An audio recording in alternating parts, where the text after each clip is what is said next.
अभी देखिए, उनको पूछिए। अब देखिए, एक लाइव आ गया, हो गया। वापस। हेलो सर, हेलो,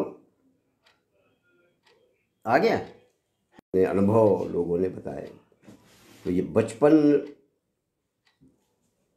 और बाल साहित्य, इसके संबंध में जो ये विषय रखा गया है, तो इसमें एक्चुअली बचपन, लोगों का बचपन कैसे बीता और उस बचपन के क्या असर रहे, बचपन में किस तरह की आपकी दिनचर्या रही, कैसे आपके कार्य क्रियाकलाप कैसे रहे, कैसा आपका वातावरण। आप बोल दीजिए कि माफ़ी चाहता हूँ। माफ़ी चाहता हूँ, थोड़ा सा नेट प्रॉब्लम हो गई थी। तो मैं अपने बचपन के बारे में आपको बताऊँगा। पहले मेरा जन्म जो है दमोह जिला मध्य प्रदेश में एक ज़िला है।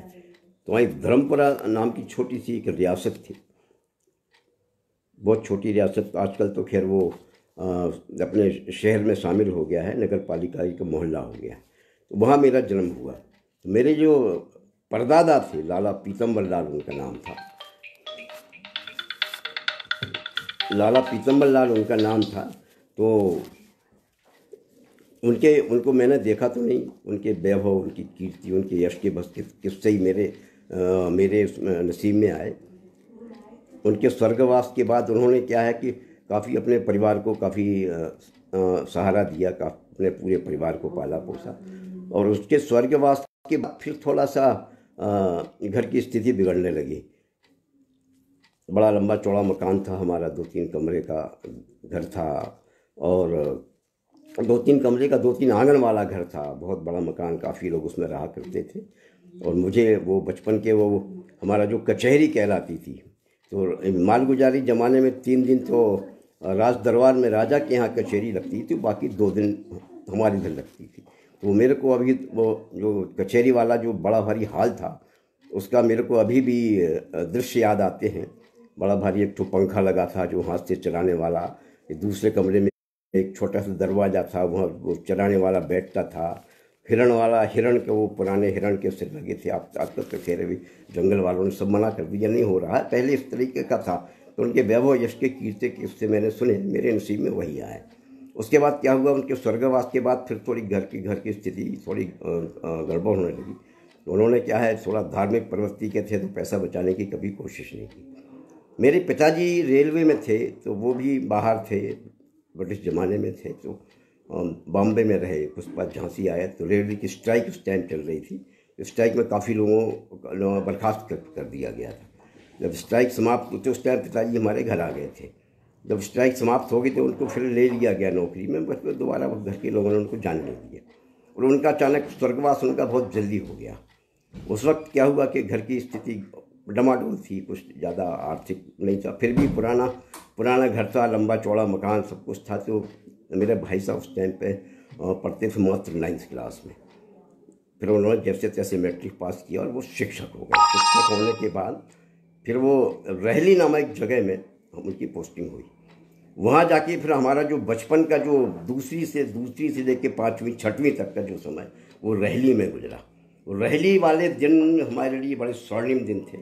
मेरा बचपन जो है, बचपन का जो सही पीरियड 11-12 साल का जो रहता है, मेरा सब वहीं गुजरा।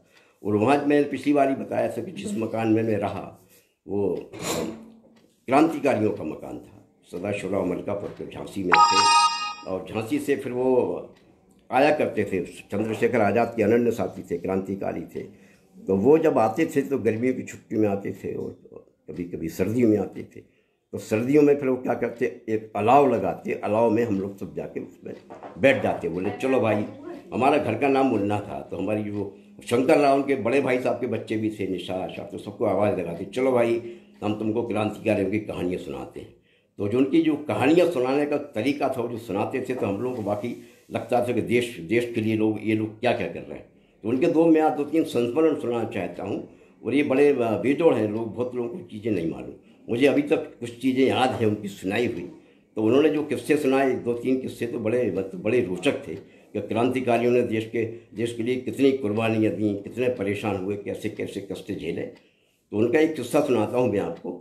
जब ये लोग, इनका झांसी इनका मुख्यालय थे, छुप के रहते थे, अंग्रेजों को पता तो था नहीं। झांसी और कानपुर के बीच में इनका वो चलता रहता था। आना जाना बीच में छुप के चलते थे, या रात भर सफ़र करते थे, दिन में किसी मकान में किसान के यहाँ जाके छुप जाया करते थे। वहाँ ऐसे ही एक दिन बस चले जा रहे थे, चंद्रशेखर आज़ाद थे, भगत सिंह थे, और ये आपके माहौरकर वगैरह थे, काफ़ी लोग थे उनके साथ।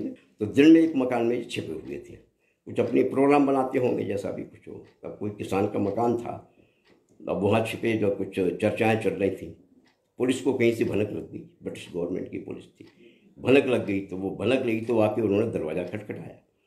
अब ये लोग अंदर थे, तब वो आवाज़ लगाया, पुलिस दरवाज़ा। अब ये लोग घबराए, अब क्या करें। चंद्रशेखर आज़ाद की पर्सनैलिटी बड़ी मोटी तगड़ी थी, और उनका अंग्रेजों ने उनका हुलिया भी अनाउंस करके रखा था, ऐसा उनका हुलिया है। बाकी साथियों को अंग्रेज पुलिस वाले कुछ जानते नहीं थे। अब उन्होंने क्या करें, क्या किया जाए। तो उस टाइम बड़ी चटाइयाँ आती थी, खजूर की चटाइयाँ पहले बना करती थी। खजूर का जो पेड़ होता है उसके जो पत्ते रहते हैं लंबे लंबे, उसकी चटाइयाँ बनती थी। तो एक चटाई को उनको लपेट के उनके कोने में टिका दिया गया। अब टिका लेने के बाद दरवाज़ा खोला।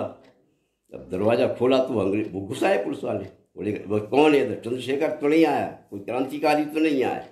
बोले नहीं साहब, यहाँ हुजूर यहाँ कौन आया, हम लोग तो किसान हैं। वो सब लोग ऐसे ही बैठ के मतलब बोले कुछ नहीं आया। अब उन्होंने उस कमरे की खाना तलाशी लेना चालू कर दी। चंद्रशेखर आज़ाद एक कोने में टिके हुए थे, टिके हैं बिल्कुल सांस रोक के, बिल्कुल। अच्छा मोटी पर्सनैलिटी तो था, तो मोटा दिख रहा था। उसके बाद उसी कमरे में गेहूं के बोरे कुछ जिस किसानी सामान जो होता पड़ा हुआ था, उनने दो तीन डंडे गेहूं में मारे, उसको 2-3 बार पहुंचा उसको चटाई को, थोड़ा दी बाड़ी तो कहाँ से। उसके बाद जाकर वो चले गए, तो किसी तरह से जान छूटी। तो इस तरह से इन लोगों ने कितना बलिदान दिया है, कितने त्याग किए हैं, कैसे कैसे। उसके बाद फिर एक इनका किस्सा और है। फिर इसी तरह कहीं गांव में छिपते छिपते पहुँचे, तो शाम के वक्त तो ये बाहर जाने के लिए बोले हम लोग जाएंगे, थोड़ा निस्तार करने पहले बाहर ही जाते थे लोग। तो लोग आएंगे, तो गाँव वालों ने कहा साहब उधर मत जाइए, उधर उस पेड़ पर भूत रहता है। और अच्छा बोले भूत रहता है, ठीक है। अब गए उधर, वो भूत क्या करता था, वो पत्थर फेंकता था लोगों को उठा के। तो पत्थर फेंकना चालू किया भूत ने। अब भूत के पत्थर तो बनने समझ में आए, बोले ठीक है, बोले आज तो कुछ नहीं है, कल हम इस भूत को देखेंगे, उतारेंगे। अब दूसरे दिन इन लोगों ने क्या किया, दिन में काफ़ी सारे पत्थर, इस जगह बहुत सारे पत्थर वहाँ इकट्ठे कर लिए, जहाँ पेड़ के नीचे थोड़ी दूर पे। अब शाम को फिर गए तो वो फिर उधर से पत्थर बरसने लगे। तो अब इन लोगों ने, इनके साथियों ने भी पत्थर बड़े उसी पेड़ पर पत्थर सन्नाना चालू कर दिया। बोले अगर भूत होगा तो पता लगेगा क्या करेगा भूत के। अब जो पत्थर सन्ना है तो देखा कि वो 2-3 आदमी टपकने लगे। पहले एक टपका, फिर दूसरा आया, फिर तीसरा आया, फिर चौथा, 3-4 आदमी उधर टपक आए। अब वो घबरा गए, बोले गिरे नीचे, लद करके गिरे। तो बोले लोगों को पता लगा, बोले ये भूत है। बोले चोर थे वो लोग। वो चोरी क्या करते थे, वहाँ शाम को आके छिप जाते थे। उसके बाद रात को 2-3 बजे, 12-1-2 बजे के बाद चोरियाँ करा करते। इस तरह से उनकी कहानियाँ, उनकी बड़ी मनोरंजक कहानियाँ होती थी, और ये बहुत सारी कहानियाँ उन्होंने सुनाई। अब कुछ कहानियाँ तो खैर अब विश्वास करते हैं, कुछ कहानियाँ ऐसी भी थी कि अब वो जैसे कुछ जैसे बोलते आत्मा या भूत प्रेतों संबंधी कहानियाँ भी उनकी थीं। अब उस पर खैर अपन विश्वास करें या ना करें ये नहीं कह सकते। उनकी एक कहानी और थी ऐसे ही, बस चले जा रहे थे रात का वक्त था। वो चंद्रशेखर आज़ाद ये थी, भगवान दास महावर, ये सदाशिवराव मलकापुर, सब चले जा रहे थे। एक सुनसान जगह में कुआं बना था। उस कुएं पे क्या हुआ, एक गर्रे में, जैसे गर्रा होता पानी खींचने वाला, तो उस गर्रे में उनको एक लड़का, छोटा करीब 12-14 साल का ऐसा लड़का मिला। ऐसा लगा जैसे वो कुएं में कूदने वाला। अब वो कुएं में कूदने वाला लड़का तो देखा, और लड़का तो क्या कूदने गिरना चाहता है, क्या है। आवाज़ लगाई इधर से, अरे क्यों है लड़का, मर जाएगा। कोई आवाज़ नहीं आई, उसने कोई उत्तर दिया नहीं। अब इन्होंने क्या किया कि वो जब आज़ाद जी थे, उन्होंने गए थे उनको, देखता हूँ कैसे क्या करता है। तो उन्होंने जाके उसको दोनों हाथों में लेके उसको जैसे पकड़ना चाहा, जो बोलते अखबार में लेना चाहा, तो वो लड़का गायब हो गया। अब एक बड़ी कहानी है, अब वो उन्होंने सुनाया। अब हम लोग ठीक इस पर विश्वास नहीं करते भूतों वाली बातों पे। तो इस तरह से हम लोगों का जो वहाँ पे फिर वहाँ का जो वातावरण था, ग्रामीण वातावरण था रहली का, बड़ी अच्छी फर्स्ट क्लास नदी थी। नदी में हम लोग नहाने जाया करते थे। और उसके बाद गर्मियों के मौसम में, गर्मी का जब मौसम में जब वो घाट का पानी सूख जाता तो हम लोग मुंडा घाट करके जाया करते थे। तो मुंडा घाट में हम जो है बड़ा बड़ा गहरा पानी रहता था, वहीं जाके हमने नहाना सीखा। तो नदी, पर्वत, पहाड़, जंगल सब हमने वहीं देखे।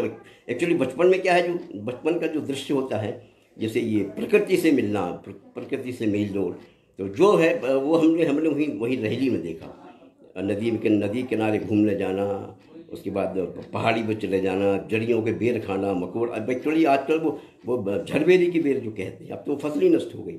हम लोगों ने जाते थे सुबह से घूमने, तो झरबेरी की बेर में हाथ डाल डाल के कांटे रहते थे, उसमें से कांटे में से निकाल निकाल के खाते थे।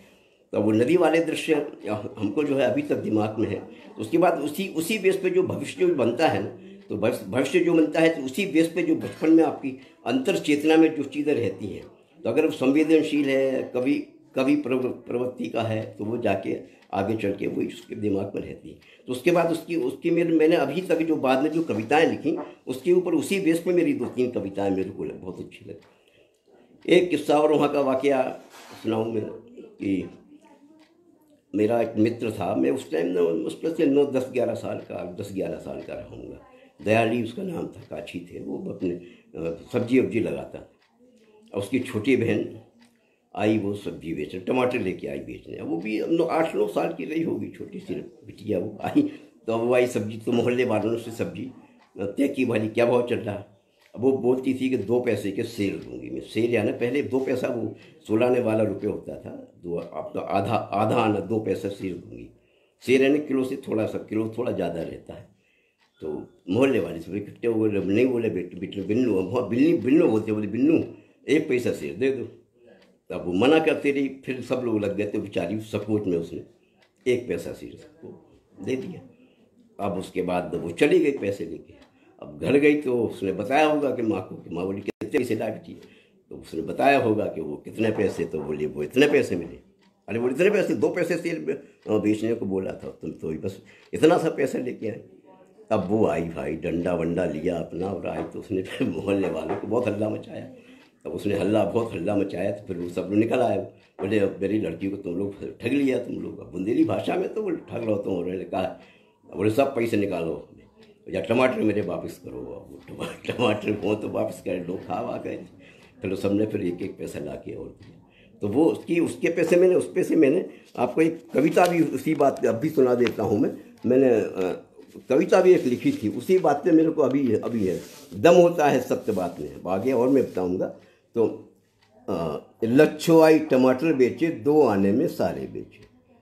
लच्छो आई टमाटर बेचे, 2 आने में सारे बेचे। 1 सेर का पैसा एक, कितना सुंदर सस्ता रेट। मिले 8 पैसे ही उसको, 8 सेर बेचे थे सबको। जब उसकी माँ लड़ने आई, सबको जोरों से चिल्लाई, इतने सस्ते लिए टमाटर, आई नहीं शर्म रस्ती भर। छोटी बच्ची को लूटा है, अब सब्र बांध का अब टूटा है। 2 पैसे हैं सेर टमाटर, बाकी पैसे 2 ला कर। पैसे अगर नहीं दे पाए, या डंडा हम लेकर आए। सभी टमाटर लेने वाले डर से अस्त्र शस्त्र सब डाले। दौड़े दौड़े घर में आए, बाकी पैसे झटपट लाए। लच्छों को दे दिए हाथ में, दम होता है सत्य बात में। अब सत्य बात में दम होता है। तो वो एक्चुअली में अभी इसमें संदर्भ में इसलिए मैंने सुना दी। और उसके बाद फिर मैं वहाँ पे बहुत सारे हनुमान जी के मंदिर थे, एक किला था, किला में शाखा लगती थी, उसमें हम लोग जाते थे। तो वो सब चीज़ें दिमाग में भरी हैं। वो अच्छा, हरे भरे तट, जो नदी के किनारे का जो दृश्य होता था, बड़ा सुंदर लगता था। सुबह से सूरज निकलता था, लोग अपने अपने खेतों में जाते थे, हल लेके जाते थे लोग। तो वो तो उस जमाने का मतलब वो यादें हैं जो हैं। मैं समझता हूँ कि बचपन तो सबका होता है। 4वीं स्कूल प्राइमरी होता था, और 4 क्लास तक, फिर 5th से अंग्रेजी चालू हो जाती थी। उसके बाद फिर आपका 8th मिडिल, उसके बाद आपका हाई स्कूल होता था 3 साल का। तो मैं 5th क्लास में जो पहले फर्स्ट क्वार्टरली में जो प्रथम आता था, उसको 12 रुपये मैंने स्कॉलरशिप मिलती थी। उस ज़माने के 12 रुपये बहुत हुआ करते थे। तो मैं तिमाही में प्रथम आया, मेरे को स्कॉलरशिप वहाँ मिली, और वो स्कॉलरशिप मेरे फिर काफ़ी काम आई। 12 रुपये उस ज़माने में बहुत होते थे भाई। जब लोगों को तनख्वाह 50-60 रुपये शिक्षकों को मिलती थी, 12 रुपये मेरे को बहुत वो था। उसके बाद फिर क्या हुआ कि भाई साहब को कुछ दिन वहाँ रहे, उनका वो भी बड़े थोड़ी सेहत में रुचि रखते थे। मैंने वहाँ लाइब्रेरी में बहुत सारी किताबें वगैरह, मैंने पढ़ना भी वहीं सीखा। मैंने लाइब्रेरी से किताबें आती थी, भले मैं चौथी पाँचवीं में था, फिर भी मैं किताबें वहाँ से पढ़ने लग गया, तो उपन्यास वगैरह में सब वहाँ से ही पढ़ना मैंने सीखा। उसके बाद फिर भाई साहब को रेलवे, वहाँ की नौकरी छोड़ के रेलवे में चले गए। तो रेलवे में गए तो वो उनका वो भुसावल में ट्रेनिंग वगैरह हुई। उसके बाद वो बॉम्बे चले गए। तो बॉम्बे से सेट होके वो, हमने सोचा अपने घर वापस आ जाए। तो वो घर आके दमोह में आके सेट हो गए। 2-3 महीने में उनका प्लान सेट करके हम लोग फिर अपने दमोह आ गए। और वहीं से फिर 16 हम लोगों का भाग्य पलट गया। मतलब ऊपर वाला जाने क्या तके बैठा था, क्या था। वो 22-23 साल की उम्र, मुश्किल से उनकी उम्र थी। उनका भी अचानक स्वर्गवास हो गया। उनको कोई बीमारी नहीं हुआ, जाने क्या हुआ, 7 दिन में बीमार हो के वो चल दी। अब समस्या हो गई कि अब वो घर कैसे चले। मेरी बड़ी सिस्टर थी, तो बड़ी सिस्टर 7वीं पास थी, ज़्यादा पहले पढ़ाते नहीं थे। तो उन्होंने फिर अपना मैदान संभाला। उन्होंने फिर क्या बोलते हैं, हमारी पढ़ाई का जिम्मा उन्होंने। फिर मेरी माँ जो है, हमारी माँ बड़ी धार्मिक थी, बड़ी बोल्ड भी थी। मतलब धर्म हमारे परिवार में लोगों को देना, लोगों को खुश करना, लोगों को मतलब उनका मतलब देने में मतलब उन्होंने कभी कंजूसी नहीं करी। हमको भी सिखाया कि दूसरों की दया, धर्म, सेवा करना, ये सब बातें उनके दिमाग में थी। उसके बाद उसके बाद डेथ के बाद फिर हम लोगों का थोड़ा सा प्रॉब्लम हम लोगों की हो गई। अब बड़ी बहन को उस टाइम मुश्किल से 63 रुपये तनख्वाह मिलती थी। खैर जैसे जैसे चला, मैं फिर 9th क्लास में फिर वो तिमाही की परीक्षा हुई। उसके बाद फिर मैं प्रथम आया। फिर मेरे को 20 रुपये स्कॉलरशिप मिली। उसके बाद फिर मैंने 11वीं पास की। अब समस्या थी कि क्या किया जाए, पैसे तो थे नहीं। मैं तो टॉपर था, तो मेरे को इंजीनियरिंग कॉलेज में एडमिशन जाना था, मगर वो मजबूरी थी कि उतना साल वो नहीं कर सकते थे। फिर मैं पॉलिटेक्निक में पढ़ने चला गया। वहाँ भी मेरे को तकदीर ने साथ दिया। वहाँ मेरे को 40 रुपये महीना मिले। तो वो स्टेट गवर्नमेंट की स्कॉलरशिप थी, वो जो हमें सेंट्रल गवर्नमेंट के 60 रुपये मिलते थे। तो उसमें टेस्ट लेते थे। वो टेस्ट में शुरू के 3 बच्चों को वो देते थे। तो बाइक भी क्या हुआ कि मैं हिंदी मीडियम से था, वो बाकी कुछ यूपी के बच्चे आए जो बीएससी करके आए, वो कुछ इंग्लिश मीडियम में पढ़े रहे जो भी हो। तो मेरा नंबर 4था नंबर आ गया। तब मेरे को 40 रुपये तो मिले, और 60 वाली स्कॉलरशिप नहीं मिली। मगर फिर वो मेरा लक है, क्या हुआ, जब फर्स्ट ईयर का फाइनल ईयर का एग्जामिनेशन हुआ, तो मैं जो है उसमें वो जो लड़का जो फर्स्ट आया था स्कॉलरशिप की परीक्षा में, वो जाके फेल हो गया। तो मैं 4था नंबर मेरा था, तो मेरा नंबर फिर वहाँ जाके लग गया। उसके बाद फिर मैं निकल गया। उसके बाद फिर जॉब में आया। जॉब में आने के बाद MP यूनिवर्सिटी बोर्ड में एज ए जूनियर इंजीनियर भर्ती हो गया। फिर मैंने काफ़ी नौकरी इधर उधर से हुई। काफ़ी समय बाद फिर मेरा प्रमोशन हो गया। उस नौकरी में क्या था, समय तो रहता ही नहीं था बिल्कुल। साहित्य लिखना मेरा चालू था, लिखता था थोड़ा बहुत, मगर ऐसा नहीं था कि कहीं पब्लिश करने की सोच या कुछ था ही नहीं। उसके बाद फिर जब मैंने पिछली बार बताया था कि जब मेरा प्रमोशन हो गया, उसके बाद फिर मैंने लिखना चालू किया, व्यंग्य मैंने लिखे। और उसके बाद फिर मेरी जो है लेखन मेरा लगातार फिर चालू रहा, रुका थोड़ा बीच बीच में। फिर सेवानिवृत्ति के बाद फिर मैं जो है बच्चों के साथ फिर मैंने चालू किया। तो बच्चों ने फिर मेरे को, बच्चे एक्चुअली मेरे गुरु हैं, तो बच्चों के साथ मैंने जो रहा। तो उसके बाद मेरे अंदर जो बचपन मेरा जो बचपन जो था, वो बचपन वाला वो भर के आया। फिर मैंने बाल चित्र लिखना चालू किया, लोगों से जुड़ा। अच्छा, फिर मैंने जैसे बताया आपको कि मैं जो है पत्रिकाओं में फिर जो पत्रिकाओं का जैसे सिस्टम है, कुछ आजकल पता नहीं लगता कहाँ क्या है, तो मैं सीधा फिर वो इंटरनेट से जुड़ना मैंने चालू किया। तो मेरा ये था कि बच्चों तक रचनाएँ सीधी डायरेक्ट पहुँचे। तो बच्चों तक रचनाएँ पहुँचाने के लिए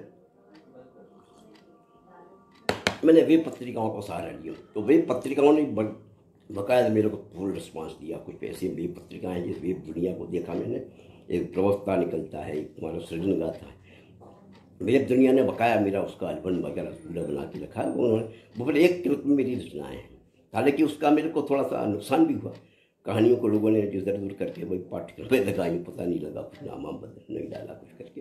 फिर भी ठीक है, मैं संतुष्ट हूँ उसके लिए कि लोगों तक मेरी रचनाएं पहुंचना चाहिए, बच्चे किसी तरह क्योंकि अभी दिक्कत क्या हो रही है कि बच्चे जो है साहित्य बहुत अच्छा लिखा है, बहुत अच्छा लिखा जा रहा है, सब कुछ है, मगर बच्चों तक पहुंच ही नहीं रहा। अब ग्रामीण बच्चों को तो हमें लगता नहीं कि कोई उनको कोई किताब कभी ला के देता होगा, और पाठ्यक्रम का भी इतना ज़्यादा बोझ रहता है कि हमें लगता है इस तरह कोई सोचने का है ही नहीं। कुछ लोगों के अभी मैंने सुना, लोगों के देखिए कि कुछ शिक्षक लोग हैं बहुत अच्छा पढ़ा रहे हैं, स्कूलों में है, जैसे पिछली बार पवन शर्मा जी वगैरह आए, तो अच्छा है, बहुत अच्छा है लोगों को। मगर फिर भी है कि कितना करेंगे, शिक्षक ऐसे कितने होंगे भाई, साहित्य प्रवृत्ति के शिक्षक को होंगे 100, 200, 300, 500, 1000, तो बाकी बच्चों को तो फिर मेरे को लगता कि ये सब होता नहीं होगा। अब तो इसमें मैं थोड़ा सा ये है, मेरा सजेशन ये रहा था कि एक किताबें बड़ी सस्ती थोड़ी सी रहे, सस्ती छपा 10-20 रुपए की, थोड़ा सा लोगों को त्याग भी करना चाहिए थोड़ा सा। भाई 10 रुपए की किताब बच्चों तक पहुँचे तो कोई खरीद भी लेगा।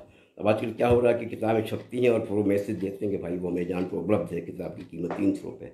अब वो साहित्यकार तो ले लेगा, पर बच्चे किताबें ले पाएंगे, ये तो मेरे को समझ में नहीं आता। फिर मैं बचपन पे फिर जाता हूँ। बचपन में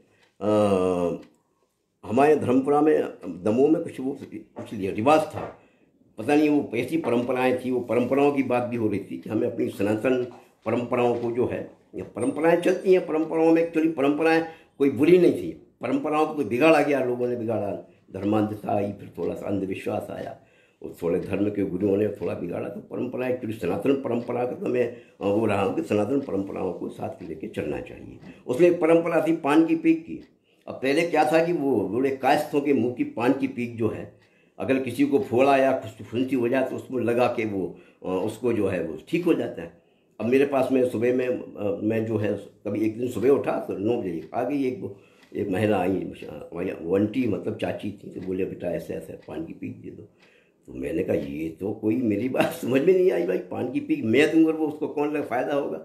एक बार तो मैंने दे दी, मतलब वो मेरे को समझ में नहीं आया। फिर बाद में फिर मैंने अपनी माता अम्मा से कहा, मैंने कहा नहीं अम्मा ये तो ठीक ठाक नहीं है ना। पहले तो बेचारी वो खुद लगा के लाती थी, फिर एक आध बार हमने दी, फिर मैंने उसको पूरी तरह से मना कर दिया। तो बचपन में मेरा ये बचपन में ये था कि जिस काम में मैंने हाथ डाला तो उसमें सफल हुआ। मैंने दौड़ने की कोशिश की तो दौड़ने में कभी फर्स्ट आ जाता था। एक्सट्रोम स्पीच जो होती तात्कालिक भाषण का आया, तो फिर मेरे को दिया गया था। उस टाइम चीन से लड़ाई चल रही थी, 62 की बात है, तो मैं बोल गया। वो बोला क्या ये पता नहीं मैंने क्या बोला, मगर जब उसका रिजल्ट खुला तो मेरा परिणाम ये था कि मैं उसमें प्रथम आया था, मैं उसमें लेके। अब हमारे क्या है कि बहुत सारे स्कूल जो हैं, जैसे महारानी लक्ष्मीबाई स्कूल है हमारे, है ना, जो बुंदेलखंड के स्कूलों का नाम जनरली सबके MLB, Maharani Laxmibai school, Rani Durgavati school, Avantibai school, Avantibai college. तो अपने यहाँ जो रानियों के इतिहास की पिछली बार जो चर्चा कर रहे थे अपन लोग, राजा रानियों का सुन रहे थे, तो राजा रानी जो ठीक है, राजा रानी को ठीक नहीं थे भाई, राजतंत्र था, तानाशाही थी, मगर कुछ राजा सब राजाओं को अपन ऐसा नहीं बोल सकते भाई। कुछ राजे तो बहुत अच्छे रहे, शिवाजी, छत्रपति शिवाजी, छत्रसाल महाराज, गुरु गोविंद सिंह, इनके इतिहास में छत्रपति शिवाजी का तो न्याय, बिल्कुल न्याय का न्याय, दूध का दूध पानी का पानी होता था। उनका ये सिद्धांत था कि भाई गलत करने वाले को दंड दिया जाए और अच्छा करने वाले को उसको जो है इनाम दिया जाए। इस टाइप से जो है कुछ परंपराएं जो हैं, मतलब अच्छा। फिर के बाद उस बात क्या है कि मैं बचपन में जब वहाँ रहता था, मैं रहली में था, तो जो आपके क्रांतिकारी मलकापुर गरजीत सदाशिव सद्दू, उनको काका बोलते थे। तो काका सुबह से उठ के रोज़ उनका था, जब तक रहते थे सुबह से योगा करते थे, कसरत, योगा, ध्यान, शरीर बड़ा बलिष्ठ था। मैं योग पे भी मैं थोड़ा सा कहना चाहूँगा कि बच्चों को योग जो है, योग सिखाना बहुत ज़रूरी है। थोड़ा बहुत योग अगर बच्चे करें तो योग में क्या है कि अपने यहाँ का जो पुराना जो पतंजलि का योग शास्त्र है ना, वो उसमें बहुत ताकत है। पुरानी चीज़ों जो ऋषि मुनि बना गए हैं उसको अपन झुठला नहीं सकते, परंपरागत चीज़ें चली आ रही हैं। अब योग में क्या है, आप ठीक है बहुत सारे योगन मत करो, बस शुरू के जो आपके यम नियम और आसन प्राणायाम है इतना तो बच्चे कर ही सकते हैं। इससे एकाग्रता आती है, अपन अपने क्या वरिष्ठ आदमी जो है, मतलब बोलते हैं आत्मबल बढ़ता है, एनर्जी बढ़ती है, आत्मशक्ति बढ़ती है, जो सोचने दृढ़ इच्छा शक्ति बढ़ती है। तो आदमी को विल पावर होना बहुत ज़रूरी है। और आजकल जो बच्चे हैं कुछ चीज़ों में, अभी तो जैसे योग का थोड़ा सा चालू हुआ है, मैं तो उसको कहूँगा बहुत अच्छा है। अब तो लोग घर घर कर रहे हैं, स्वास्थ्य भी अच्छा रहता है। पहले जो मृत्यु की दर बहुत कम थी, अब बहुत बढ़ गई, लोग अब तो 70 साल आराम से जी रहे हैं। तो मैं ये मतलब बाल स्वास्थ्य के लिए ये विशेष बच्चों के लिए एक चीज़ें हैं कि इनको थोड़ा सा, तो मैं बच्चों के लिए देखो, मैं अब कुछ अब बच्चों के मामले में मेरी कुछ पंक्तियाँ मेरी सुनाता हूँ। बच्चों के चेहरे चेहरे पर जगह जगह पर राम लिखा है, कहीं कहीं पर कृष्ण लिखा है, कहीं कहीं बलराम लिखा है, अल्लाह अल्लाह लिखा हुआ है, ईसा का भी नाम लिखा है। बच्चों के स्मित ओंठों पर निश्चल और निष्काम लिखा है, हाथ पैर उंगली पंजों पर सच्चाई श्रमदान लिखा है। दिल के भीतर प्यार मोहब्बत करुणा का पैगाम लिखा है। बच्चों के आभा मंडल में चारों तीर्थ धाम लिखा है। एक बार देखो तो इनको बड़ा सुखद परिणाम लिखा है। बचपन की यादों में पावन भोर सुहानी शाम लिखा है। झरबेरी का बेर लिखा है। खट्टा मीठा आम लिखा है। खट्टा मीठा आम लिखा है। क्या तो ये चीज़ें हैं भाई। झरबेरी का बेर अब चला गया। झरबेरी की बेर लोग जो है वो लोगों की अब दोस्त में है ही नहीं, वो नस्लें ही ख़त्म हो गई। अब वो हम लोग के ज़माने में कैसे झरबेरी की बेर खाया करते थे हम लोग। मकोड़ा होता था, करौंदा होता था। तो वो ज़माने अब बच्चों को देखने मिल नहीं रहे। अब बच्चे क्या हो गया कि सब वो आर्टिफिशियल हो गया, मोबाइल पे जाके हो गए टिक गए लेके। तो अब मैं थोड़ा सा योग के बारे में कुछ पंक्तियाँ लिखी थी। सुबह सुबह उठकर करो प्रतिदिन योगाभ्यास, दिन भर फिरना रहेगा मन और चित्त उदास। होना कभी निराश मत, निस्दिन करो प्रयास, तुम्हें सफलता मिलेगी, रखो आत्मविश्वास। ये योग वाला है, योग लोगों को सिखाना मैं तो बहुत अति आवश्यक है। बच्चों को हर घर में योग बच्चों को सिखाया जाना चाहिए। स्कूल में भी, पाठशाला में शायद अभी कुछ कहीं कोर्स में कर रहे हैं, पर मेरे को लगता है कि थोड़ा सा कम है अभी। हर घर में अच्छा, घर में जैसा वातावरण होता है, बच्चे जैसा देखते हैं, जैसे माँ बाप करते हैं, जैसे दादा दादी करते हैं, जैसे नाना नानी करते हैं, तो वो बच्चों पे उस पर असर पड़ता है। बच्चे जिस घर में होता है उसका जो है वो तुम्हारा उस पर असर बच्चों के ऊपर सीधा सीधा जाता है।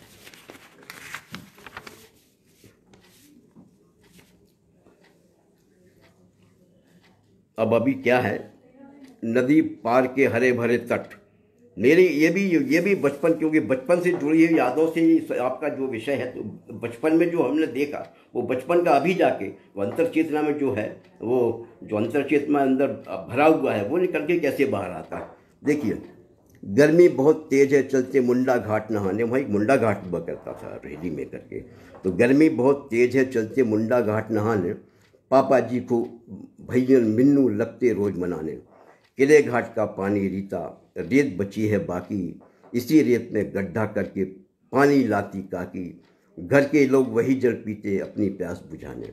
गर्मी का मौसम आता तो त्राही त्राही मच जाती, नहीं एक भी बूंद कहीं से जल की थी मिल पाती। मुंडा घाट चली जाती थी मुन्नी सी बहाने। मुंडा घाट शहर रहेली में है सुनार का घाट। हम जब छोटे थे दिखता था कितना चौड़ा पाट। नदी पार के हरे भरे तट लगते बड़े सुहाने। नदी पार के हरे भरे तट लगते बड़े सुहाने। इस तरीके से जो है, अब मैं थोड़ा सा वैज्ञानिक पहलू पर भी जाना चाहता हूँ। हम लोग क्या है कि विज्ञान के बारे में, विज्ञान बहुत आगे बढ़ गया है। मतलब कुछ चीज़ें ऐसी हैं कि जो विज्ञान से भी परे हैं। विज्ञान से परे ऐसे हैं कि कुछ चीज़ें जो आपको विज्ञान जिनको नहीं पकड़ पाता। मन अपना बड़ा पावरफुल होता है। कैसे मन के हारे हार है, मन के जीते जीत। मन को कोई नहीं पकड़ पाया। जैसे जाते मन कहीं भी पहुंच जाता है। कितने भी सुपरसोनिक आपके रॉकेट बन जाए, हवाई जहाज बन जाए, कुछ भी बन जाए, मन तो 1 सेकंड में कहीं पहुंच जाता है। मन को अभी तक कोई विज्ञान पकड़ नहीं पाया। अच्छा, अब जैसे अपन कहते हैं कि लोग नज़र लगने की बात है, तो नज़र लगना ठीक है, वो लोगों को नहीं मानना चाहिए। नहीं है, वो शायद है भी नहीं, होगा भी नहीं। मगर मैं यहाँ बद्दुआओं और दुआओं का जिक्र करना चाहूँगा। भाई दुआएं जो है, दुआएं भी दिखती नहीं है। माँ बाप की दुआएं लोग लेते हैं, बड़ों का आशीर्वाद देते हैं। किसी गरीब को तंग करो, परेशान करो, तो वो बद्दुआएं देता है, आहे लगती। तो ये चीज़ विज्ञान की पकड़ में तो अभी नहीं है। मैं मतलब ये नहीं बोलता कि मतलब जो है, मगर ये अभी चीज़ें भाई, अगर मान लो आप उसी चीज़ों को अपन नेगलेक्ट करते हैं मान लो, तो दुआएं कहाँ दिखती हैं। ईश्वर भगवान जो आपको जो दुआएं देते हैं, माँ बाप आशीर्वाद देते हैं। तो ये कुछ चीज़ें जो ऐसी हैं कि अपन, विज्ञान ठीक है, विज्ञान अपनी जगह पर, जहाँ कहते हैं कि जहाँ विज्ञान खत्म होता है वहाँ अध्यात्म चालू होता है। ईश्वर तो है, फिर लोग शक्तियों पे भी लोग विश्वास नहीं करते, और शक्तियाँ तो हैं भाई। विवेकानंद सब लोग नहीं बनते ना। आपके क्या नाम है, ये विवेकानंद हैं आपके, और अरविंदो हैं, और रामकृष्ण परमहंस है। तो इन लोग का डिवाइन पावर था कि नहीं था? तो डिवाइन पावर शक्ति से आता है। हम लोग ये कहें कि ये नहीं होता है, क्योंकि विज्ञान ही अगर सब कुछ कर लिया होता तो अमेरिका की हालत ऐसी नहीं होती यार। भाई विज्ञान ठीक है, विज्ञान से बहुत फ़ायदे हैं। बड़े बड़े विज्ञान में बहुत सी चीज़ें मिली हैं, विज्ञान ने दी है। हमारे विज्ञान ही सब कुछ है ये कहना, क्योंकि विज्ञान और धर्म और अध्यात्म एक साथ चलता है, एक दूसरे से पूरक है।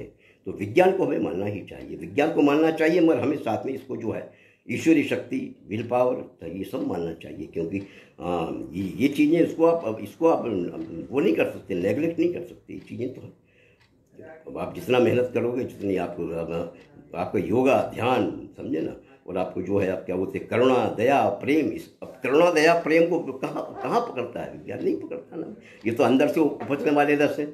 अब जो आपके अष्टांग योग में जो दिया गया है, ये भी अभी चक्र कहाँ दिखते हैं? विज्ञान को नहीं, विज्ञान की भाषा में तो नहीं है, डॉक्टरों की और मेडिकल साइंस में नहीं, फिर भी है भाई, ये गलत थोड़ी बोल सकते हैं। ईश्वर जो बनाया हुआ जो आपका है वो अंडे ब्रह्मांडे, हालांकि ये थोड़ा सा विषय है जो बात सहते से नहीं, फिर भी एक विषय तो जुड़ा हुआ है। बच्चों में भी थोड़ी जागृति इस चीज़ में लाना पड़ेगी, क्योंकि आपका जो आपका जो शरीर है वो भी ब्रह्मांड ही है ना।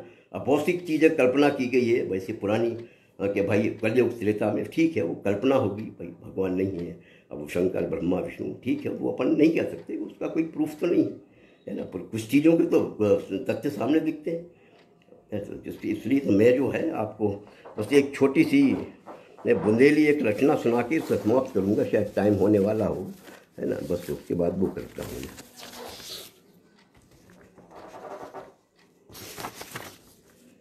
बस एक बुंदेली मैं रचना सुनाऊँगा, थोड़ा सा जरूर लेट हो गया हूँ, अपनी बुंदेलखंड की माटी से जुड़ा हूँ, तो मैं थोड़ा बुंदेली रचना एक सुनिए मेरी।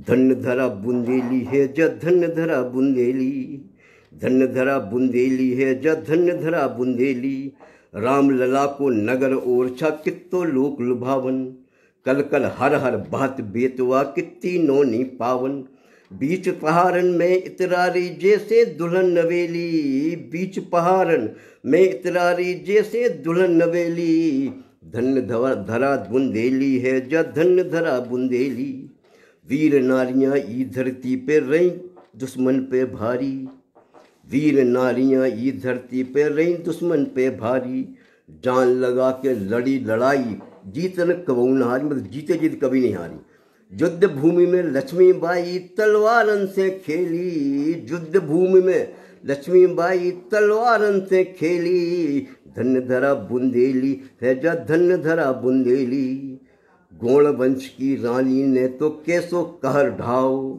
दुर्गावती नाम सुन के तो अकबर लोग चकराओ, सिंगौरगढ़ में रानी की ठाड़ी अबे हवेली, सिंगौरगढ़ में रानी की ठाड़ी हवे हवेली, धन धरा बुंदेली है जा धन धरा बुंदेली, धन धरा बुंदेली है जा धन धरा बुंदेली, फागे कवि ईश्वरी की दुनिया में रंग जमा रही, बूढ़े बारे लोग लुगाई बिटियां लो अब गा रही, एक एक चौकड़िया कितनी मीठी और रसीली, एक एक चौकड़िया कितनी मीठी और रसीली, धन धरा बुंदेली है जो धन धरा बुंदेली, छत्रसाल की तलवार ने कैसी धूम मचाई, जित चित घोड़ा ने मुख कीनो उत उत फत्ते पाई, चंबल टमस नर्मदा यमुना लो रही सत्ता फैली, चंबल टमस नर्मदा जमुना लो रही सत्ता फैली, धन धरा बुंदेली है जो धन धरा बुंदेली, ब्याह शादियन में हर दौड़ अबे तक पूजे जा रहे, सबरे काम छोड़ के अम्मा चीकट लेके आ रहे, लडुआ जल्दी परसों मम्मा पंगत में हटे, कबहू ने अपनी पीठ दिखा के, कबू ने छोड़ी भाषा अपनी कबू ने छोड़ी बोली, कबू ने छोड़ी भाषा अपनी कबू ने छोड़ी बोली, धन धरा बुंदेली है जा धन धरा बुंदेली। इसमें देखिए रानियों ने कितना काम किया है अपने यहाँ, राजा रानी जो है, राजा रानी ठीक है एक तंत्र था उनका, राजतंत्र था, तो ठीक है, बाकी उन लोगों ने रानियों के आप इतिहास देख, हाँ नेटवर्क के कारण प्रॉब्लम हुआ, क्षमा चाहता हूँ, शायद नेटवर्क कम होगा। तो मैं राजा रानियों को बता रहा था। अब यहाँ की रानी, इंदौर की रानी अहिल्याबाई ने कितने साल राज किया, उनके यहाँ के अकेली एक रानी ने पूरा संभाला। एक बार दुर्गावती का देखिए, इतिहास देखिए, तलवार चलाती थी, भाला चलाती थी, वो किस तरह से बलिदान किया। लक्ष्मीबाई के इतिहास देखिए। तो रानियों पे अभी कुछ पता नहीं, कुछ पिछली बार में सुन रहा था कि राजा रानियाँ तो बड़ी सुंदर वो रहती थी, उन राजाओं को लुभाती थी। तो मेरे को थोड़ा सा बड़ी हंसी भी आ रही थी, हालांकि बोलना नहीं चाहिए था। भाई राजा ठीक है, राजाओं की तानाशाही थी, राजा थे वो, अपन सब राजाओं को नहीं बोल सकते, सब रानी को नहीं बोल सकते। हाड़ा की रानी का इतिहास देखिए, उसने अपने पति के लिए वहाँ तो जब किया तो अपनी गर्दन काट के दे दी। तो ये मतलब रानियों का इतिहास है। ये नारियों का भी एक तरह से रानियों का अपमान है, रानियों को अपमान, नारियों का भी अपमान है। तो थोड़ा सा ही लोगों को ध्यान देना चाहिए। अभी समय होते एक आध कविता और सुना सकता हूँ मैं। एक थोड़ी सी नवगीत टाइप है, अभी थोड़ा सा बुंदेली है, ठीक है, फिर भी सुना देता हूँ मैं आपको। बड़े शहर में अगर जाती है एक बुंदेलखंड के लोग या कहीं गांव के लोग जाते हैं तो उस पर मैंने एक लिखी थी, नवगीत था ये। गचम पेल सड़कों पर देखी, देख देख बुद्धि चकराई, किसी काम से दिल्ली आई, बड़े गांव की छिद्दन बाई। सड़कों पर थी पेलम पेला, कारें जीप बसें और ठेला, चारों ओर दिख रहा उसको फुटपाथों पर, उसको फुटपाथों पर चिटके चिटके, वो चारों ओर दिख रहा उसको जैसे लगा महादेव मेला। फुटपाथों पर छिटके छिटके लिपे पुते सी लोग लुगाई, बड़े गांव की छिद्दन बाई। अपने अपने कामदेव को लेकर रति साथ में आई, कभी कभी तो ऐसा लगता लैला मजनू पिघल रहे हों, चपल रोमियो किसी जूलियट की आंखों से निकल रहे हों। बड़ी सड़क के बड़े अजूबे देख देख कर बहुत लजाई, बड़े गांव की छिद्दन बाई। बस ये थोड़ा सा मैं समाप्त करता हूँ कि बच्चों के लिए एक कविता जरा और मैं सुनाता हूँ आपको।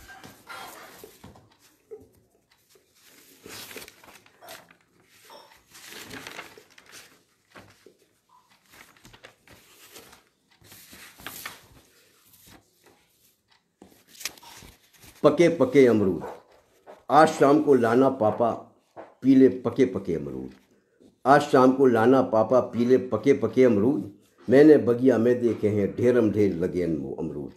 सेब संतरे आम पपीते तो मिलते इतने महंगे, आम आदमी तो पापा जी इनको कभी न खा सकते। सबसे सुंदर सबसे सस्ते मिलते बड़े बड़े अमरूद, आज शाम को लाना पापा पीले पके पके अमरूद। केलों के तो भाव चढ़े सिर, केलों के तो भाव चढ़े सिर, चीकू जैसे हुए जिराफ, और मौसमी इतनी खट्टी मौसम के हो गई खिलाफ। सभी दूर के हैं संबंधी लगते सगे सगे अमरूद, आज शाम को लाना पापा पीले पीले पीले पके पके अमरूद। पीले पीले ढेर लगे हैं सजी धजी दुकानों में, यह तो अपने घर का फल है नहीं कोई मेहमानों में। कितने प्यारे कितने मीठे गुड़ से पगे पगे अमरूद, आज शाम को लाना पापा पीले पके पके अमरूद। ठेले वाला फाँक काट कर पाचक नमक मिलाता है, बड़े प्रेम से बुलवा कर वह ग्राहक को खिलवाता है। आज चलेंगे हम भी पापा खाने खड़े खड़े अमरूद, आज शाम को लाना पापा पीले पके पके अमरूद। आज शाम को लाना पापा पीले पके पके अमरूद, आज शाम को लाना पापा पीले पके पके अमरूद। अभी ये त्यौहार निकल गया आपका, ये मेरे पास समय भी है थोड़ा सा ना 5 मिनट का। तो गुजियों पे मेरी एक कविता सुनिए। हड़तालिका के वक्त मैंने एक कविता लिखी थी। खा जाना गुजिया गरम गरम, न करना बिल्कुल लाज शर्म, खा जाना गुजिया गरम गरम। देखो कैसे तैयार पड़ी सांचे में आ निखरी निखरी, जाकर कढ़ाई में नाचेगी, बाजेंगे घुंघरू छम छम छम, खा जाना गुजिया गरम गरम। है नवल धवल चांदी जैसी, नेताओं की खादी जैसी, कब से कढ़ाई में पड़ी हुई, नेताओं जैसा ही दमखम, खा जाना गुजिया गरम गरम। छोड़ी कढ़ाई बाहर आई, थाली में जाकर इतराई, जिसने देखा होकर गदगद, फहराए खुशियों के परचम, खा जाना गुजिया गरम गरम। खाने को सब ललचाए हैं, खाने को सब ललचाए हैं, गुजियों पर नज़र गड़ाए हैं, सब घेर बनाकर खड़े हुए, मिल जाएं दो दो कम से कम, खा जाना गुजिया गरम गरम, खा जाना गुजिया गरम गरम, खा जाना गुजिया गरम गरम। अब तो मेरा मुख्तसार समय हो गया होगा।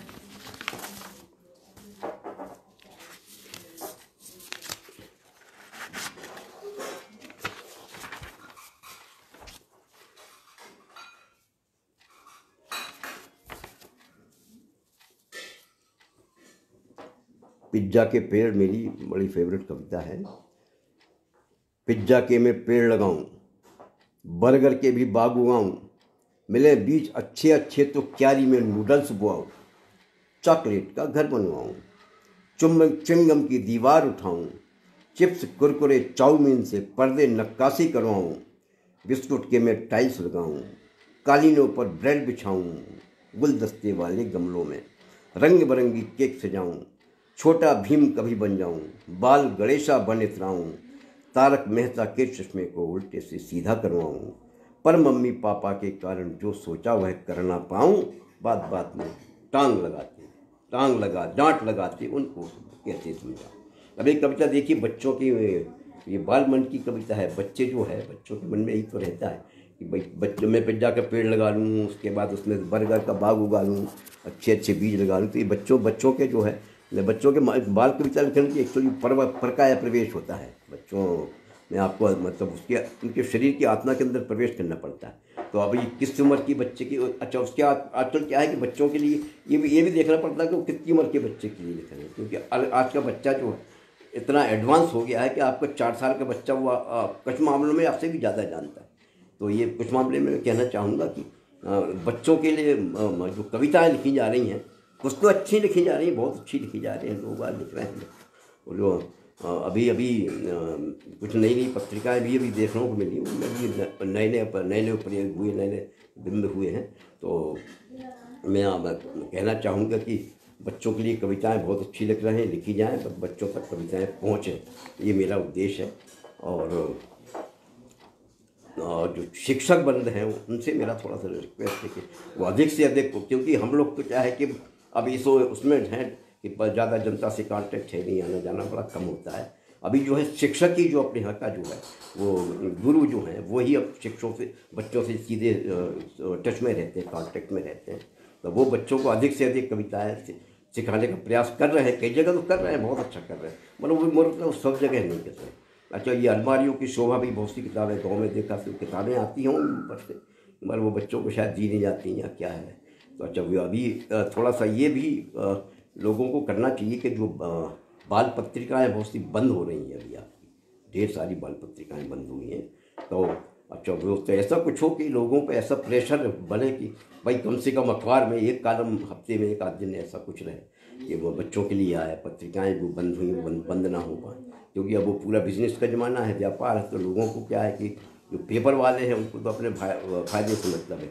अब बाल पत्रिकाएँ जैसे नहीं बिकी अब, तो बच्चों की रुचि कम हुई, तो फिर नेचुरल ही है वो उसमें नहीं छापेंगे। तो ऐसा कुछ प्रेशर आना चाहिए कि भाई हर अखबार में कम से कम एक पेज। अभी कुछ अखबारों ने दिया, बीच में जनसत्ता दे रहा था, बीच में नेशनल दुनिया जो आपका दिल्ली से है उसको जयपुर से जो संस्करण निकल रहा था, आलोक शर्मा ने उसने काफ़ी दिन लगातार चलाया और रोज़ दिया प्रश्न से, एकादश इतवार शनिवार को छोड़ के रोज़ एक पद। उसमें लोगों की बहुत सी कविताएँ उन्होंने छापी उसमें लोग, और काफ़ी लोगों को उसमें बड़ा प्रोत्साहन मिला।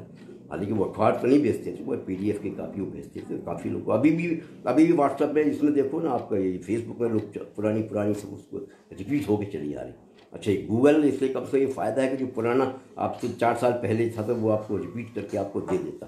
तो गूगल फेसबुक की कम से कम मेहरबानी, क्योंकि मैं अपनी कविताएं खुद ही भूल जाता हूँ, उसके बाद फिर वो जो रिमाइंड करता है कि भाई ये आपको मिला हुआ है, तो मैं तो उसके बाद तो मैं उसको देखता हूँ, तो फिर उसको फिर शेयर कर देता हूँ, तो लोगों तक पहुँच जाती है। काफ़ी लोग शेयर भी करते। तो ये थोड़ा सा ये इस टाइप से थोड़ा सा अगर बढ़े पेपर और थोड़ी सी धीरे लगे, क्योंकि नेशनल दुनिया ने लोगों को बड़ा प्रोत्साहन दिया भाई, काफ़ी लोग आए उसमें, बहुत बस उसमें एक कहानी देते थे वो, एक कविता, एक या दो कविता, तो लोगों से उसमें मैं कुछ तो बाद में उन्हें चित्र फोटो देना चालू किए लोगों के, तो लोगों के चित्र आए, तो काफ़ी मतलब मेरे को काफ़ी अच्छा लगा। वो अखबार बड़ा अचानक पता नहीं क्यों बंद हो गया। उसमें आलोक शर्मा जी ने बड़ी प्रयास करके उन्होंने क्या किया था कि पहले तो लोगों से कविता मंगाई, फिर उन्होंने सबके चित्र फोटो मंगाए, फिर उसके मतलब उन्होंने बड़ी रुचि लेके उसको बड़े अच्छे तरीके से उसमें कार्टून वगैरह देखो था। तो अभी मैंने आज ही फिर उसमें एक दो देखे, मैंने वो रिमाइंड हो गया है।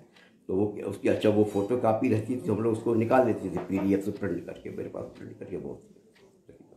तो ऋषि शर्मा जी का मैं धन्यवाद करना चाहूँगा, उन्होंने ऐसे स्टेज, हिंदी है जिंदगी, बहुत अच्छा स्टेज मुहैया कराया है। और इस स्टेज से क्या है कि मैं उसको ऋषि शर्मा को मैं इसका संस्थापक बोलूँगा।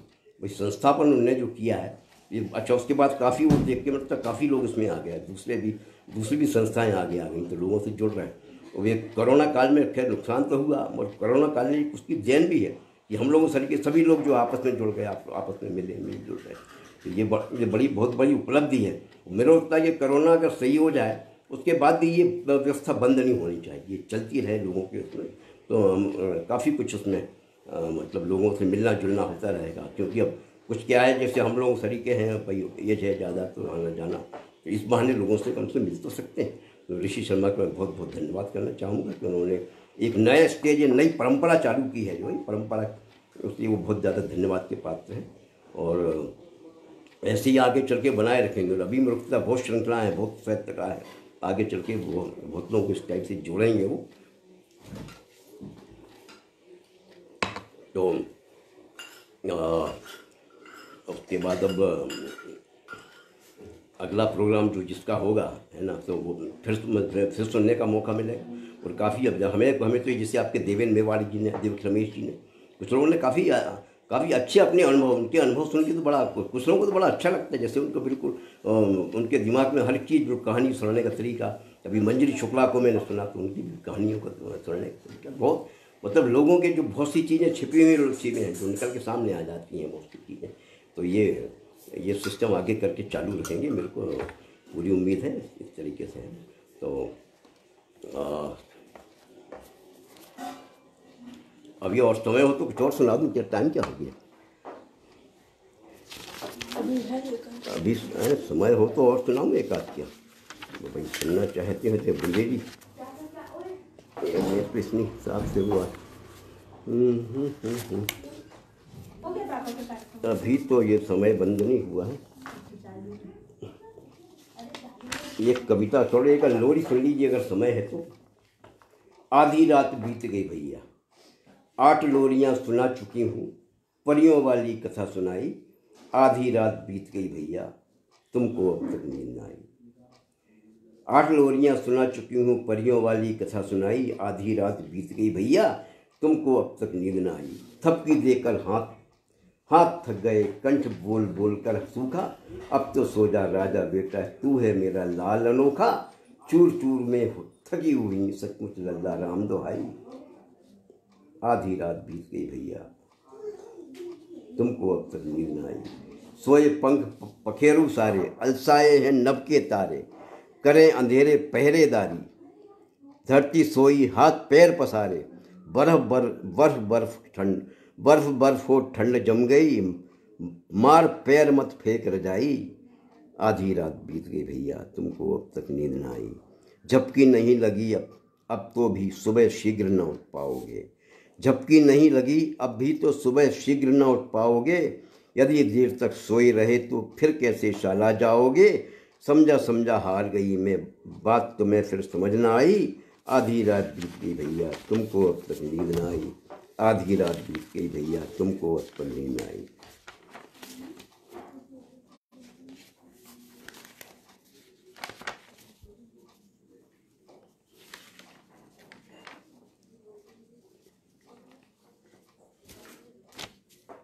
एक और कविता सुन लीजिए, अंधकार की नहीं चलेगी, ये तो कई जगह पाठ्यक्रम में पढ़ाई जा रही है मेरी कविता।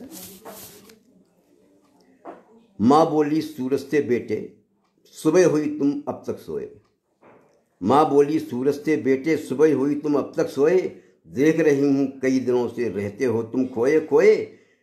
जब जाते हो सुबह काम पर, डरे डरे से तुम रहते हो। क्या है बोलो प्रिय, कष्ट तुम्हें प्रिय, साफ साफ क्यों ना कहते हो। सूरज बोला सुबह सुबह ही कोहरा मुझे ढांप लेता है। निकल सकूं उसके चंगुल से कोई नहीं साथ देता है। अगर गया बाहर अम्मा तो कोहरा हमला कर सकता है। मुझे देखती ही वह मेरे ऊपर झपट झपट पड़ता है। ऐसे में तो हिम्मत मेरी रोज पस्त होती रहती है। विकट समय में बहन धूप भी मेरा साथ नहीं देती है। माँ बोली है पुत्र तुम्हारा कोहरा कब है क्या कर पाया। उसके झूठे चक्रव्यूह को काट सदा तू बाहर आया। कभी कोविद जेठे स्याने सब सदा उदाहरण देते तेरा। कहते हैं सूरज आया तो भाग गया है दूर अंधेरा। हो निश्चिंत कूद जा रण में, विजय सदा तेरी ही होगी। तेरे आगे कोहरे किया अंधकार की नहीं चलेगी। तेरे आगे कोहरे किया अंधकार की नहीं चलेगी। अब छोटी छोटी सी कविताएं बिल्कुल हैं, बिल्कुल थोड़े से शिशु गीत। टिम्बकटू भाई टिम्बकटू भाई टिम्बकटू, लड्डू पर लपके लपकू। लड्डू लपक लिए थे 4, किंतु किया मोहने इंकार, पहले मुँह धोकर राव, फिर चालो लड्डू खाओ। लपकू लपक पड़े लड्डुओं पर, मुँह धोया नहीं था। फिर उसने टिम्बकटू भाई टिम्बकटू, लड्डू पर लपके लपकू, लड्डू लपक लिए थे चार, किंतु किया मोहने इंकार, पहले मुँह धोकर आओ, फिर चालो लड्डू खाओ। एक और छोटा सा शिशु की सुनी है, बुड़की वाले दिन कविता। बुड़की वाले दिन, अब बुड़की वाले दिन थोड़ा सा निकालना पड़ूंगा। बुड़की वाले दिन, हमारा मोबाइल लाना जरा, एक मिनट। बुड़की वाले दिन सुनाने को। अब बुड़की वाले दिन इसमें देखना पड़ेगी यार है कहाँ चालू। बुड़की वाले दिन अभी तो निकली थी, फेसबुक में तो थी, है ना यार, अब कहाँ से निकालें उसको। बुड़की वाले दिन इसमें है क्या, एक मिनट जरा इसमें देखता हूँ मैं। एक मिनट सर बताता हूँ यार, वो आप अचानक आपने कर दिया। BUDKI बुड़की वाले दिन इसमें है क्या, बुड़की वाले दिन।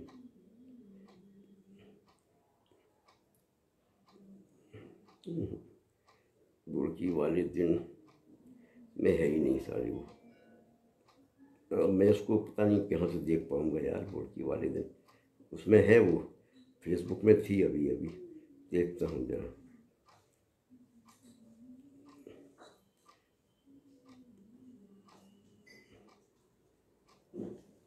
बुड़की वाले दिन सेव करी थी कि नहीं। बुड़की वाले दिन, हाँ ये सुना देता हूँ, चलिए निकल आई, मिल गई भाई। बुड़की वाले दिन सुनने की बोल रहे हैं ऋषि जी, तो सुनिए। बहुत भले लगते पापा को बुड़की वाले दिन, बहुत भले लगते पापा को बुड़की वाले दिन, बुड़की वाले दिन होते थे लड्डू लैया के, बुड़की वाले दिन होते थे लड्डू लैया के, शक्कर ढले खिलौने मिलते चोर सिपहिया के, चावल के मक्का के आटे के लड्डू बनते, चावल के मक्का के आटे के लड्डू बनते, बड़ी कढ़ाई में झारे से झरझर से उझरते, सुबह शाम दादी देती थी छन लड्डू 6 गिन गिन, बहुत भले लगते पापा को बुड़की वाले दिन, पापा की आंखों में दिखता बचपन का संसार, पापा की आंखों में दिखता बचपन का संसार, जिसके भीतर बहती दिखती नीली नदी, सुनारो सुना नदी जहाँ मैं नहाता था वही नदी है। पापा की आंखों में दिखता बचपन का संसार, जिसके भीतर बहती दिखती नीली नदी सुनार, बुड़की के दिन सुबह सुबह रेशम नदियाँ जाते, सबको पकड़ पकड़ दादाजी डुबकी लगवाते, तन तो बस गीला होता था निर्मल होता मन, बहुत भले लगते पापा को बुड़की वाले दिन। शिव जी के मंदिर में चढ़ती थाली खिचड़ी की, बहुत मांग होती थी उस दिन तिल के लड्डू की, घर में पकती खिचड़ी गड़िया घुल्ला सब खाते। गड़िया घुल्ला एक वो पदार्थ होता है जो शक्कर को एक सांचे में ढाल देते हैं, तो उसमें तरह तरह के वो, जैसे हाथी बना दिया, घोड़ा बना दिया, कंगना बना दिया, ऐसे कोई भी जानवर या कोई भी शेप।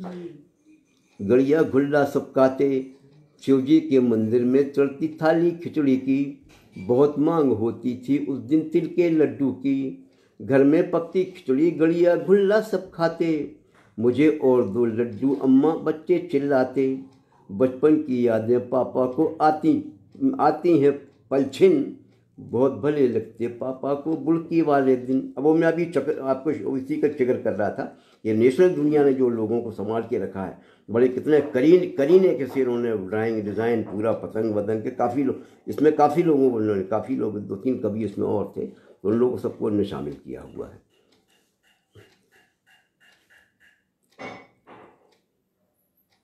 अच्छा ये कविता और सुन लीजिए अगर टाइम अगर है तो फिर।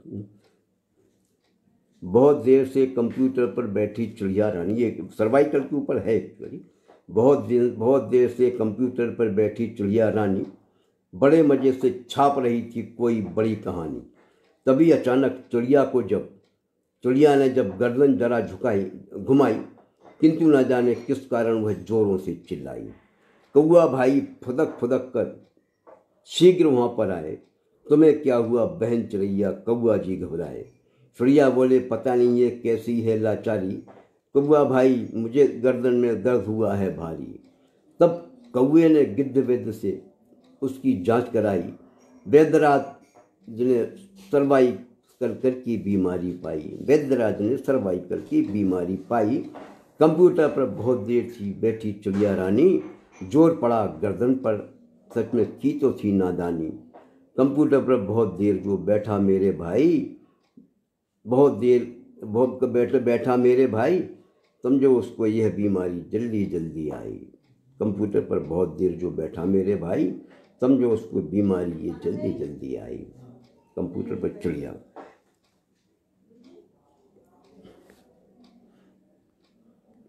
और सुनना चाहेंगे तो, और समय हो तो और सुना देता हूँ मैं।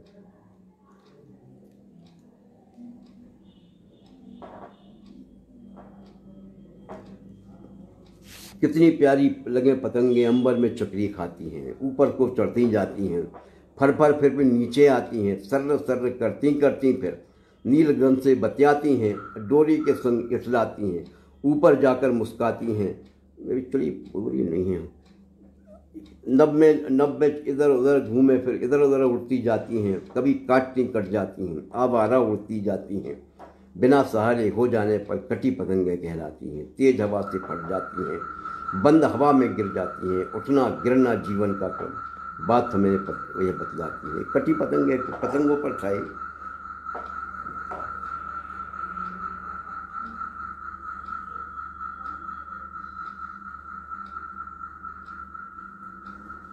और कुछ सुनना चाहते हैं तो और सुनाऊं क्या आपको, भी निकालूं क्या? एक मिनट।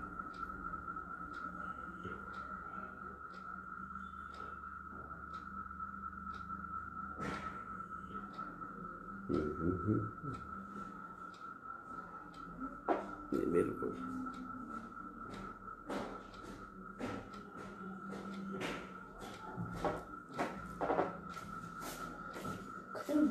नहीं, अभी चल ही रहा है, चल रहा है।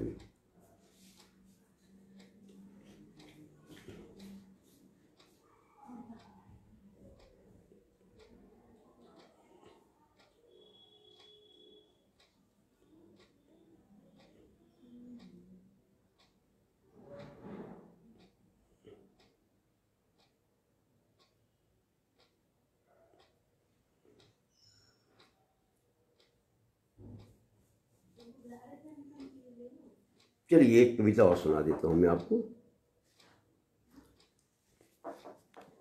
कड़े परिश्रम का फल मीठा, मत जाना तुम बाहर बापू, मत जाना तुम बाहर, मत जाना तुम बाहर बापू, मत जाना तुम बाहर, गली गली में कुत्ते बैठे 20 सड़क पर नाहर बापू, 20 सड़क पर नाहर। नाहर यानी के लिए शेर होता है। मत जाना तुम बाहर बापू, मत जाना तुम बाहर, गली गली में कुत्ते बैठे 20 सड़क पर नाहर बापू, 20 सड़क पर नाहर। यदि जाओगे बाहर बापू लपक पड़ेंगे कुत्ते, यह भी हो सकता चढ़ जाओ तुम नाहर के हत्थे, नाहर हो या कुत्ते दोनों हैं भूखे जग जाहिर बापू, मत जाना तुम बाहर। टांग पकड़कर कुत्ता खींचे नाहर गुर्राता है, खींचतान या गुर्राना ही दुनिया को भाता है, ढोंग दिखावा पदवी के सब है दीवाने कायर बापू, मत जाना तुम बाहर। अब बापू क्या बोले? बापू बोले डर कर जीना भी है कैसा जीना, बापू बोले डर कर जीना भी है कैसा जीना, बनो बहादुर बह जाने दो अपना खून पसीना, विजय सदा उनको मिलती है जो संघर्षों में माहिर, बेटा मैं जाऊंगा बाहर, बेटा मैं जाऊंगा बाहर। डरे डरे से नदी किनारे, डरे डरे से नदी किनारे खड़े रहे क्या पाया, जिसने मारा गोता उसमें मोती वह ले आया, कड़े परिश्रम का फल मीठा, कहते हैं कवि शायर, बेटा मैं जाऊंगा बाहर, बेटा मैं जाऊंगा बाहर। तो डरना नहीं चाहिए, कड़े परिश्रम से हमेशा परिश्रम का फल हमेशा मीठा होता है ना। डरने की वो नहीं रहे, तो डरना कभी नहीं चाहिए, बच्चों को भी नहीं डरना है, बोल्ड बनाना चाहिए बच्चों को। देश प्रेम, अपने देश प्रेम, राष्ट्र प्रेम, तो ये बड़ी वो चीज़ें रहती। और सुनना है कुछ भाई? ऋषि जी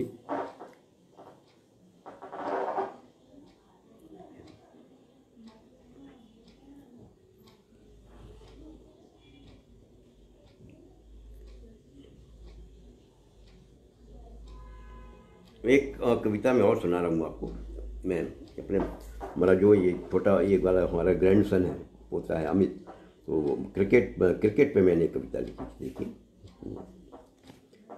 गेंद गई बाहर 2 बार, अम्मू ने फिर छक्का मारा। बच्चे जो है छक्का मार, बच्चों को बड़ा क्रिकेट खेलने का बहुत शौक रहता है। तो गेंद गई बाहर 2 बार, अम्मू ने फिर छक्का मारा। गेंद आ गई टप्पा खाई, गेंद आ गई टप्पा खाई, अम्मू ने रखी खूब धुनाई। कभी गेंद को सिर पर झेला, कभी गेंद की करी ठुकाई। गूंजा रण ताली से सारा, अम्मू ने फिर छक्का मारा। कभी गेंद आती गुगली है, कभी गेंद आती गुगली है, धरती से करती चुगली है। कभी बाउंसर सिर के ऊपर बल्ले से बाहर निकली है। अम्मू को ना हुआ गवारा, अम्मू ने फिर छक्का मारा। साहस में ना कोई कमी है, साहस में ना कोई कमी है, सांस पेट तक थमी हुई है। जैसे मछली हो अर्जुन की, दृष्टि वहीं पर जमी हुई है। मिली गेंद तो फिर दे मारा, अम्मू ने फिर छक्का मारा। कभी गेंद नीचे हो जाए, कभी गेंद नीचे हो जाए, या आकर सिर पर भन्नाए। नहीं गेंद में है इतना दम, अम्मू को चकमा दे जाए। चूर हुआ बल्ला बेचारा, अम्मू ने फिर छक्का मारा। 100 रन कभी बना लेते हैं, 100 रन कभी बना लेते हैं, 200 तक पहुंचा देते हैं। कभी कभी तो बाजीगर से 13 शतक लगा देते हैं। अपने सिर का बोझ उतारा, अम्मू ने फिर छक्का मारा, अम्मू ने फिर छक्का मारा।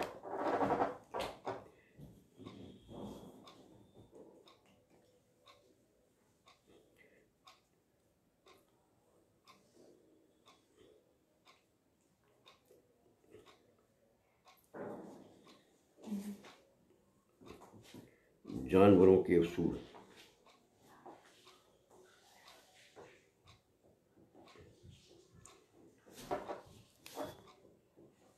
एक जानवरों के असूल देखिए, जानवरों के भी सिद्धांत होते हैं कुछ। एक छछूंदर धोती पहने गया कराने शादी, एक छछूंदर धोती पहने गया कराने शादी। उसके साथ गई जंगल की आधी सी आबादी। जब छछूंदरी लेकर आई फूलों की वरमाला, जब छछूंदरी लेकर लाई फूलों की वरमाला। छोड़ छछूंदर चूहे जी को पहना दी वह माला। इस पर कुंवर है ना, जब उसका विवाह होता तो कुंवर हो जाता ना। इस पर कुंवर छछूंदर जी का भेजा ऊपर सरका। ऐसा लगा भयंकर बादल फटा और फिर बरसा। बोली अरे बावरी तूने ऐसा क्यों कर डाला, बोली अरे बावरी तूने ऐसा क्यों कर डाला। मुझे छोड़कर चूहे को पहना दी वरमाला। बोली अरे बावरी तूने ऐसा क्यों कर, बोला अरे बावरी तूने ऐसा क्यों कर डाला। मुझे छोड़कर चूहे को क्यों पहना दी वरमाला। वह बोली रे मूर्ख छछूंदर क्यों धोती में आया, वो धोती पहन के आ गया था। वह बोली रे मूर्ख छछूंदर क्यों धोती में आया। जानवरों के क्या उसूल है तुझे समझ ना आया। सभी जानवर रहते नंगे यह कानून बना है। जो कपड़े पहने रहते उनसे उनके संग ब्याह मना है। जो कपड़े पहने रहते उनके संग ब्याह मना है। जो कपड़े पहने रहते उनके संग ब्याह मना है।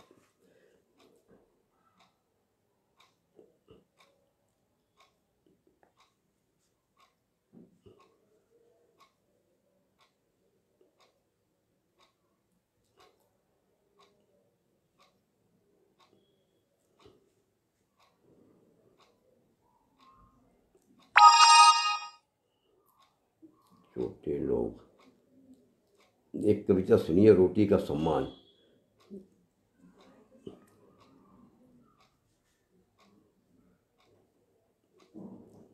ये कविता मेरी रोटी, कविता मैं जब बाल सेहत से लिखना चालू किया तो मेरी पहली कविता थी जो किसी पत्रिका में छपी थी।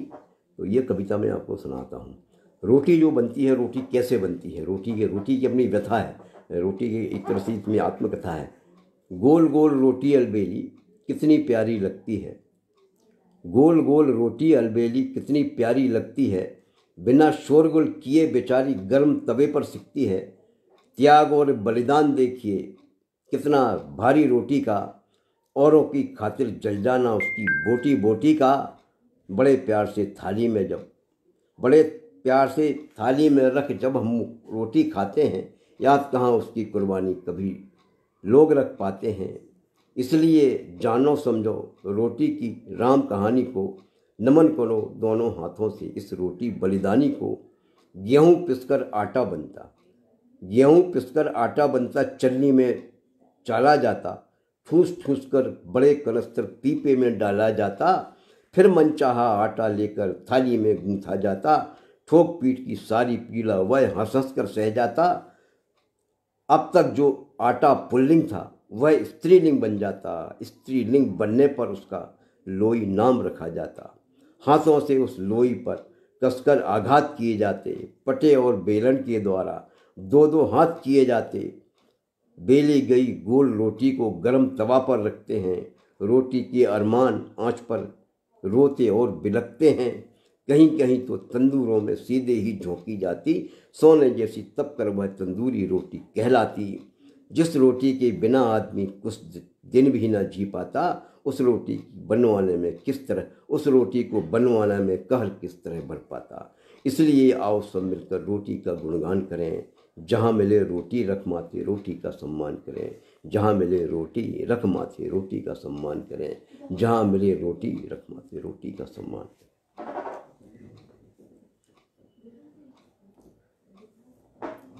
और सुनाता जाऊँ।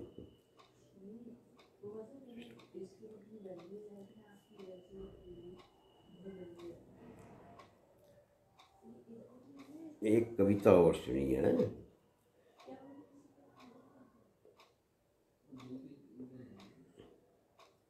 देखिए, कविता बिल्कुल नए तरह की कविता है। घर में रुपए नहीं है पापा, इसका शीर्षक है श्रम करने से रुपए मिलते। घर में रुपए नहीं है पापा, चलो कहीं से क्रय कर लाएं, 100 रुपये कितने में मिलते मंडी चलकर पता लगाएं। अभी देखिए कल्पना बच्चे की, घर में रुपए नहीं है पापा, चलो कहीं से क्रय कर लाएं, 100 रुपये कितने में मिलते मंडी चलकर पता लगाएं। यह तो पता करो पापा जी, 5 रुपये कितने में आते, 1 रुपये की कीमत क्या है, क्यों इसका ना पता लगाते। नोट 500 का लेना हो तो हमको क्या करना होगा, 10 का नोट खरीदेंगे तो धन कितना व्यय करना होगा। पापा बोले बाजारों में रुपए नहीं बिका करते हैं, पापा बोले बाजारों में रुपए नहीं बिका करते हैं, रुपए के बल पर दुनिया के सब बाजार चला करते हैं।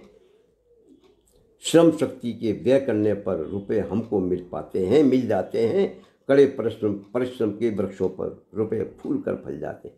मतलब रुपए क्या है, परिश्रम से आता है। इसका मतलब है कि अगर परिश्रम करोगे तब आपको मिलेगा, बिना मेहनत का पैसा नहीं मिलता।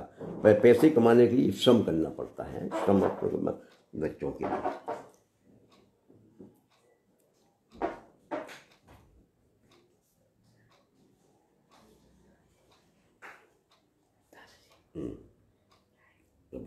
तो अपने चल रहा है तो चलने दो, तो सुनाता जाता हूँ मैं तो। देखिए, एक सड़क पर एक कविता है, खेल भावना। खेल हमेशा खेल भावना से खेलना चाहिए। एक सड़क पर मक्खी मच्छर बैठ गए शतरंज खेलने, एक सड़क पर मक्खी मच्छर बैठ गए शतरंज खेलने, थे सतर्क बिल्कुल चौकन्ने, एक दूजे के वार झेलने। एक सड़क पर मक्खी मच्छर बैठ गए शतरंज खेलने, थे सतर्क बिल्कुल चौकन्ने, एक दूजे के वार झेलने। मक्खी ने जब चला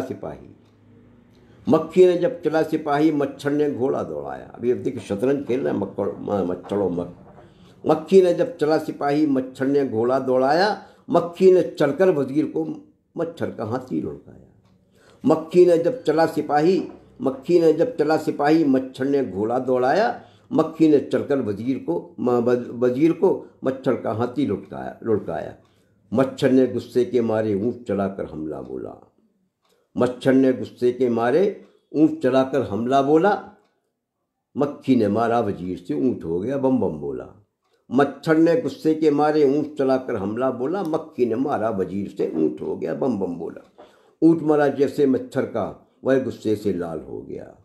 ऊँट मरा जैसे मच्छर का, वह गुस्से से लाल हो गया। मक्खी बोली यह मच्छर तो अब जी का जंजाल हो गया। अब खेलते खेलते दोनों लड़ गए, दुश्मन बन गए। ऊँट मरा जैसे मच्छर का, वह गुस्से से लाल हो गया। मक्खी बोली यह मच्छर तो अब जी का जंजाल हो गया। मच्छर ने तलवार उठाकर मक्खी जी को वार कर दिया। मक्खी ने मच्छर का सीना चाकू लेकर पार कर दिया। मतलब दोनों एक दूसरे पे हमला कर दिया। मच्छर और मक्खी दोनों का पल में काम तमाम हो गया। देख तमाशा रुके मुसाफिर, सारा रास्ता जाम हो गया। खेल हमेशा खेल भावना से ही खेलो भाई, खेल हमेशा खेल भावना से ही खेलो भाई। खेल खेल में लड़ जाने से होती नहीं भलाई, खेल खेल में लड़ जाने से होती नहीं भलाई, खेल खेल में लड़ जाने से होती नहीं भलाई। बड़े जरा पानी और डालना जरा।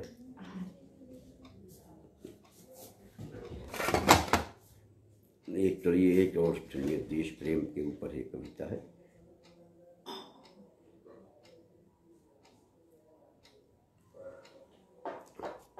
इतिहासों में लिख जाती है।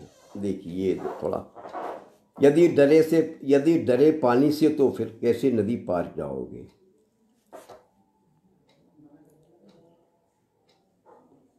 यदि डरे पानी से तो फिर कैसे नदी पार का जाओगे। खड़े रहे नदिया के तट पर। अच्छा ठीक है, समाप्त करता हूँ। ओके, फिर नमस्कार है ना, धन्यवाद। बहुत समय दे दिया आपने हमें, समय भी आज ज़्यादा दे दिया।